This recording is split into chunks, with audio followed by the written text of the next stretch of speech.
Hello, my name is Barbara Blazer, and I'm sitting here with my husband, Robert Blazer. And Robert is founder, owner, and president of Your DeKalb Farmers Market in Atlanta, Georgia. And he's written a book called Our World Market, The Generational Distinction, Our Connection to Life. And I wrote it 6 years ago. And you wrote it 6 years ago. And we're here today to discuss the information, the material that you've seen. And I thought that I'd start out by reading a paragraph in your preface that gives us an idea of what the book is about. It says, "This book is about what we have seen about people, what we all have in common. The market has become a world market. We have employed people from all over the world for the last 37 years. We also have the most diverse customer base in Atlanta. It may not seem so far-fetched that we would be a good place to study people. The new information we are sharing here is what we have recognized as simple facts of life during the last 25 years. We have applied this knowledge and have benefited from it. I have shared this with many people during this period of time, and now is the time to share it with you. May the information in this book support your dreams becoming a reality."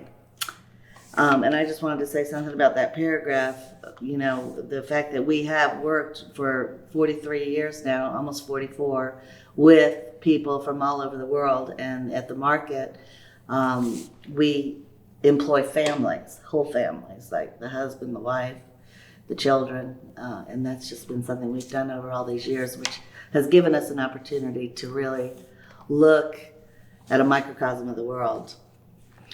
So, and then you wrote The Stand back in 1989, and this is what you say about The Stand. "The Stand is what allowed us to see what we have seen. It was written in February of 1989 after I heard my father had lung cancer. I reevaluated what my life was for at that time. I could see it was not about running a chain of farmers markets. I felt if we have one life, we need to play the biggest game we can play during our time here on Earth. I wrote Our Stand to represent a game worth playing for us, and I'm a request for your support to play it with us." And then I'm going to read The Stand, which was written in 1989. "We declare the world is designed to work. We are responsible for what does not work. We make the difference. No matter how technologically advanced we become, we cannot escape our fundamental relationships with food and each other. The possibility of these relationships is the world market.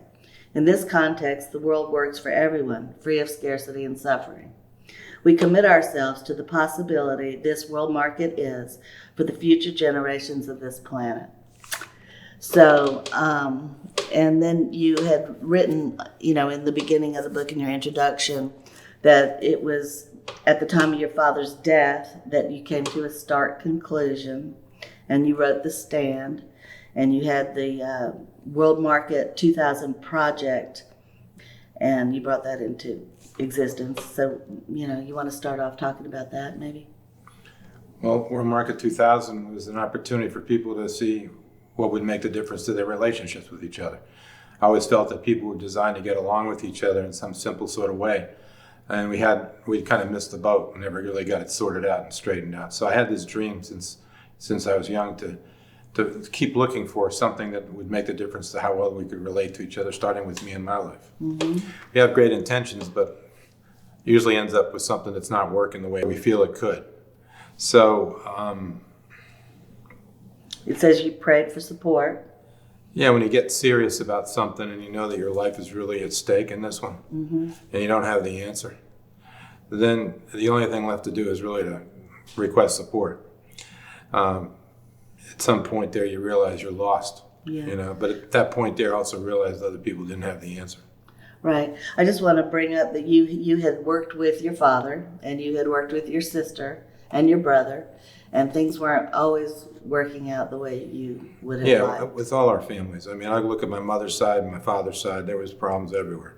Uh-huh. So growing up in conflict between people, mm-hmm. For a kid, it's not exactly the way you'd like to see it. So I was always questioning, why was it this way? I tried to help my father, my mother would be angry with him. I mean, just all this kind of stuff. And I think everybody has some story. And we may have it on the surface that these people get along really, really well, and they probably do, but underneath there's other things and other issues that don't get resolved. In marriages and with the kids and the parents and everything, So same with business. I mean, there's, businesses function fairly well sometimes, but underlying that, there's tension, there's stress, there's a lot of other stuff going on.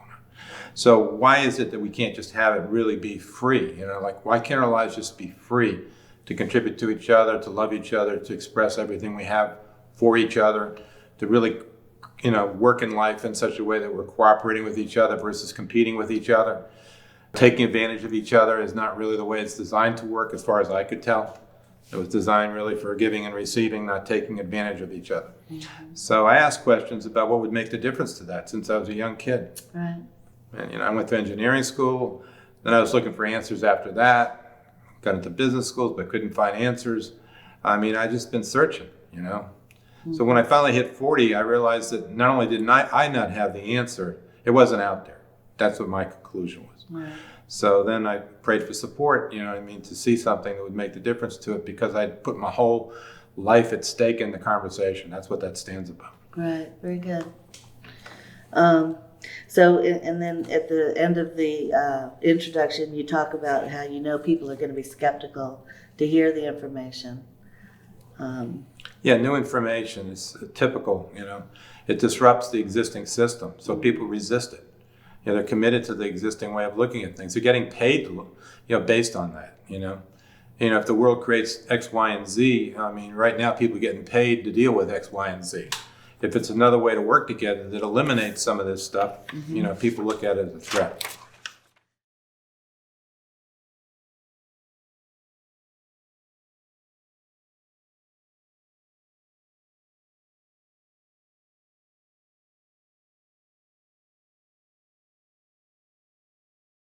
So I think what we'll do is go through your book chapter by chapter and discuss each chapter as we go. And part one, the first chapter, is another way to see ourselves.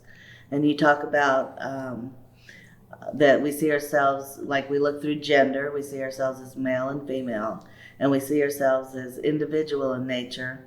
And that creates two worlds, and it creates us as separate and separate from life. And you say that we live in the third person, that we're over here and life is over there, and we're at the effect of life over here. Life happens to us.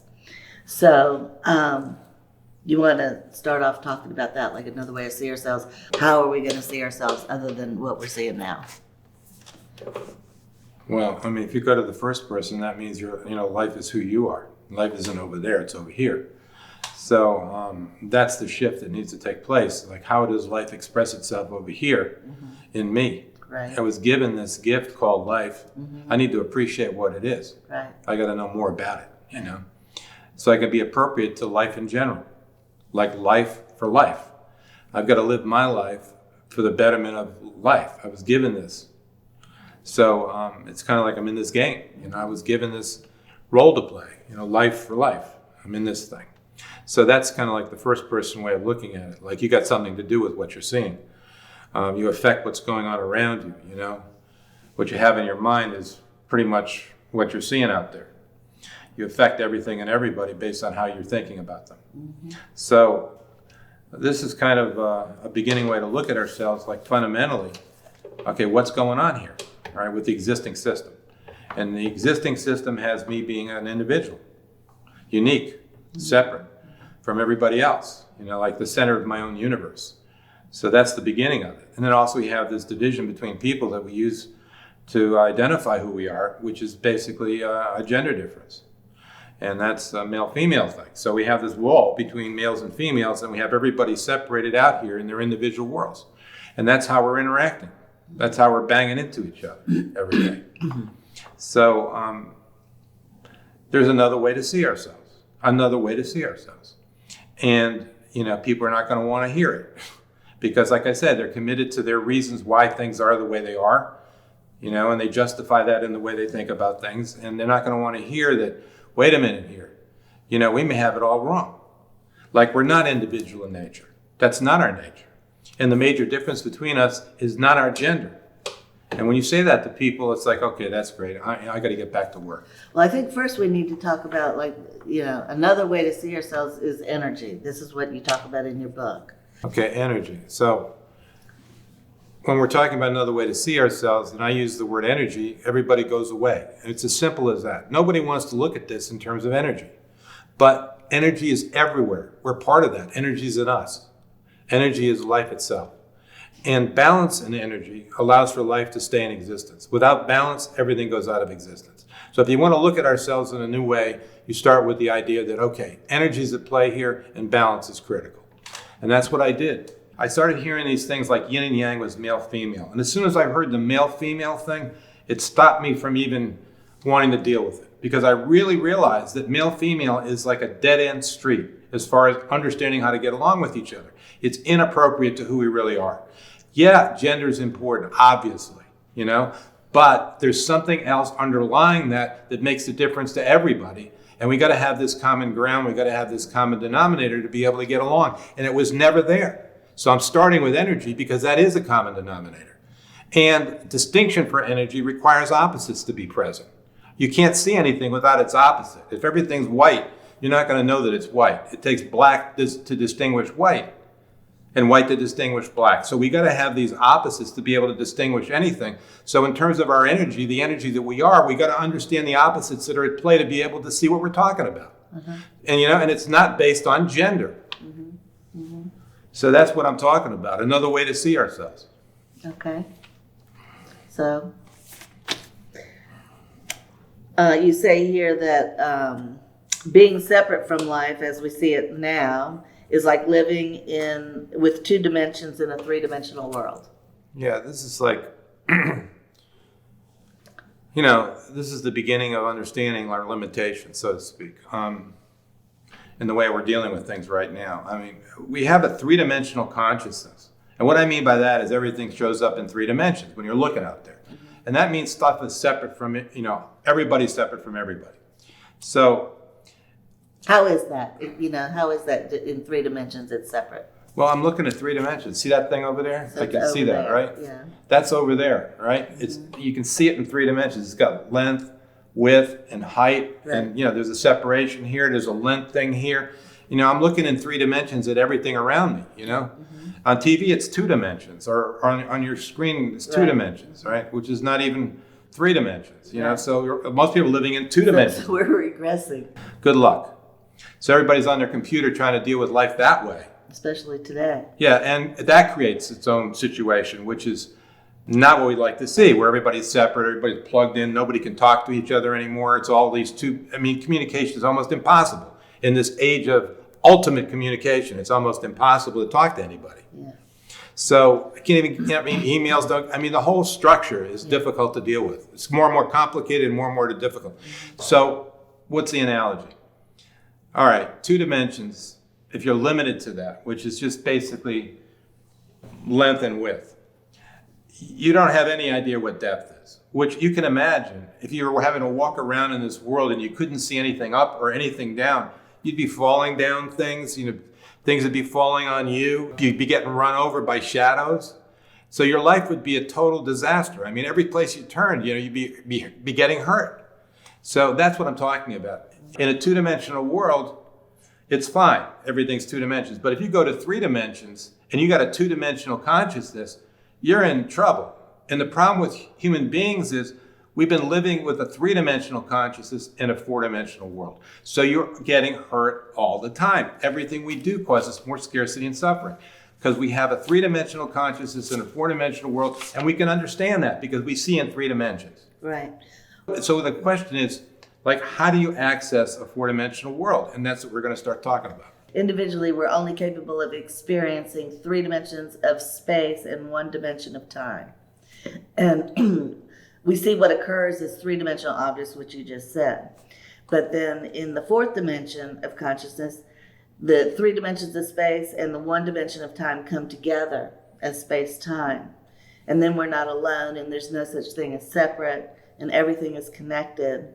What is here is over there. And, we're part of the whole. And we have the whole to come from. We're in a dance with life that way. Mm-hmm. Right. Yeah, 4 dimensions is a different situation. I mean, space and time are relative to each other. If you're going faster through space and time slows down, I mean, it's not this kind of absolute time thing, Mm-hmm. So it's, and time is something that allows for things to occur in the 4th dimension.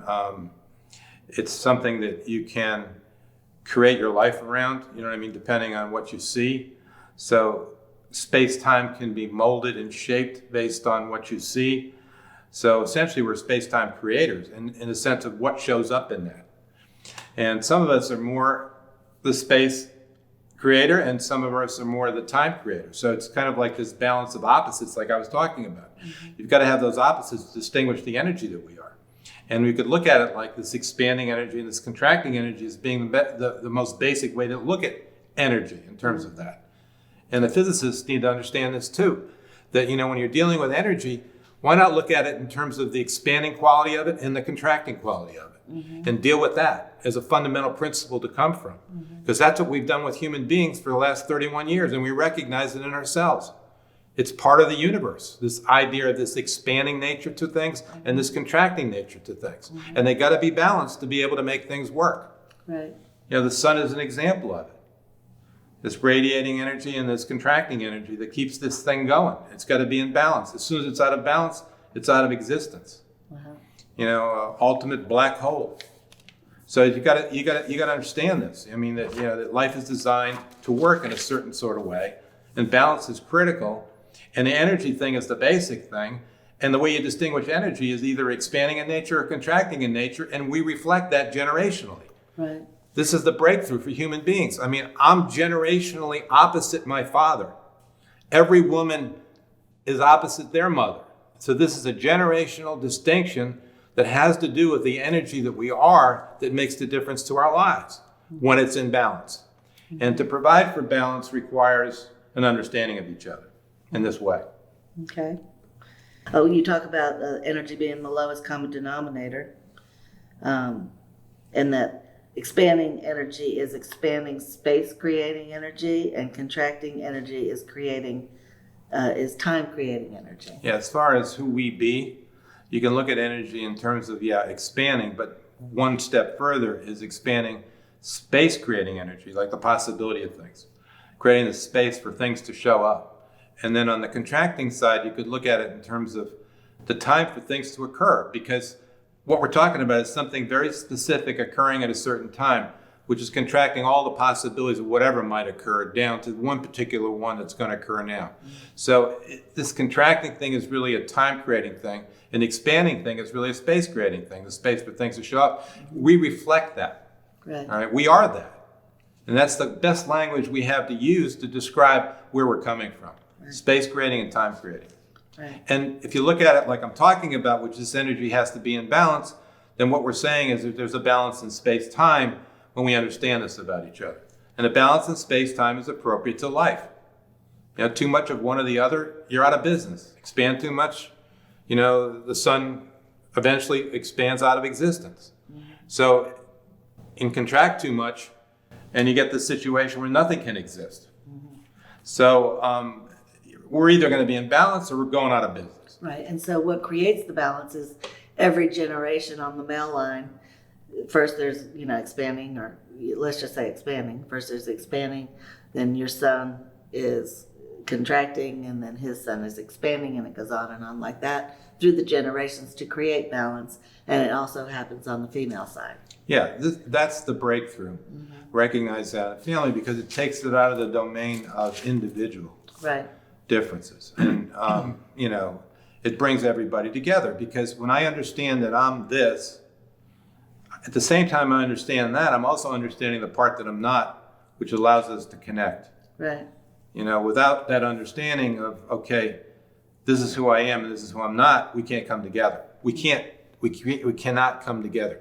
And we have this desire. It's like innate in us to connect. Right. You know, we have this desire to connect and support each other because people will do extraordinary things for each other.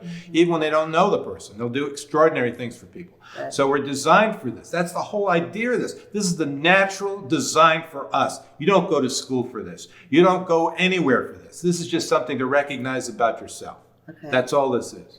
All right, so can I go back just a little bit and ask you, like, how did you actually see that? I mean, you're working with all these people from all over the world, and, you know. Well, people talked about yin and yang being some sort of fundamental way to see the world. And then they put in gender on top of that. And I said, no, there's something else here besides just, limiting women to this and men to this. I said, no, I don't get it. That's the beginning point, my questioning that. Right. But it came from the prayer that I made, literally, this compact.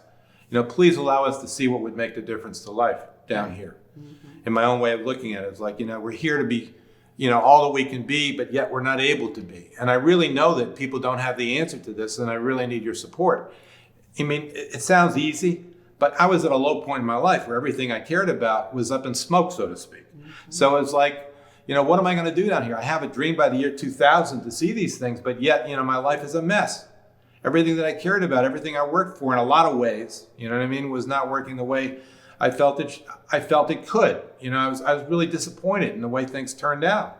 I put my heart into it, When you put your heart into something and you get trampled, over and over and over again, you realize that something's not right around here, And if you can either blame them, the people that are doing that to you, or you could take another look at yourself and try to figure out, well, how is this happening to me and why is it happening to me? And I started taking responsibility for my life, like the stand says. Right. We're responsible for what does not work. We make the difference. Life is designed to work. So how is it designed to work? When I wrote that, I had to deal with those words. Right. It was no longer okay to blame this person or that person for my life not working. It was just not okay anymore. It had to come from me seeing something that I have to be responsible for to have it work the way I'd like to see it. So at some point, you started observing your own mind. So did that come first, or if you were really observing just the differences in people and how they... Yeah, I was looking through the yin-yang thing, expanding, contracting, whatever, just thinking about things in general, and I looked at people and said, that guy seems to be a little bit more in that domain, and the other one seemed to be a little bit more in that domain. But I always thought in terms of individual everything, just like everybody else. Right. So I thought, well, this one's both, but maybe a little bit more like this, all right? So I'm just like everybody else trying to deal with this, And then I started looking deeper and deeper into it, and I started recognizing that, wait a minute here, in my own family, for instance, I was seeing a pattern. And then, in other people's families, I started seeing a pattern. Let's talk about the pattern in your family that you saw. The idea, I started seeing it between me and my father, for instance, all right? And then I started looking at me and my son and looking there.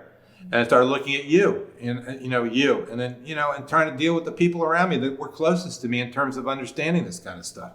It started from me questioning, really, what's going on here? What's going on here with me? What's going on here with the people I'm closest to? And then, little by little, I began to recognize this. And it takes time because, if I'm telling you that fathers and sons are opposites, that's the way it is. This is just a fact of life in terms of this energy difference. But when you're first coming to it, to take a look at it, it's like, forget about this stuff. Everybody's some of everything, So it takes a long time to shift your thinking to some sort of thing which is actually like present, because I was clouded by all the other stuff that everybody else is clouded by in dealing with each other. Well, one of the things I want to say, I've been living with you for 33 years, and, the differences that are present, we have to describe them in the domain of kind of personality, so to speak. But it's really not that. It's really more about, where you're coming from and what you have to contribute that makes us different. And it makes us alike, It makes half of us this way and half of it that way. Yeah, before the world was pretty scary. Everybody separate, everybody different. You didn't know who you're dealing with. But after you recognize this stuff in yourself, eventually you'll see it. and yourselves and the other people around you, and it opens up the whole world to you in a way that wasn't there before. You can understand each other in a way that wasn't possible before because you have this in common. Right. So basically, we're distinguishing the being of human beings. Yeah, who we be naturally. Right, which is not your personality.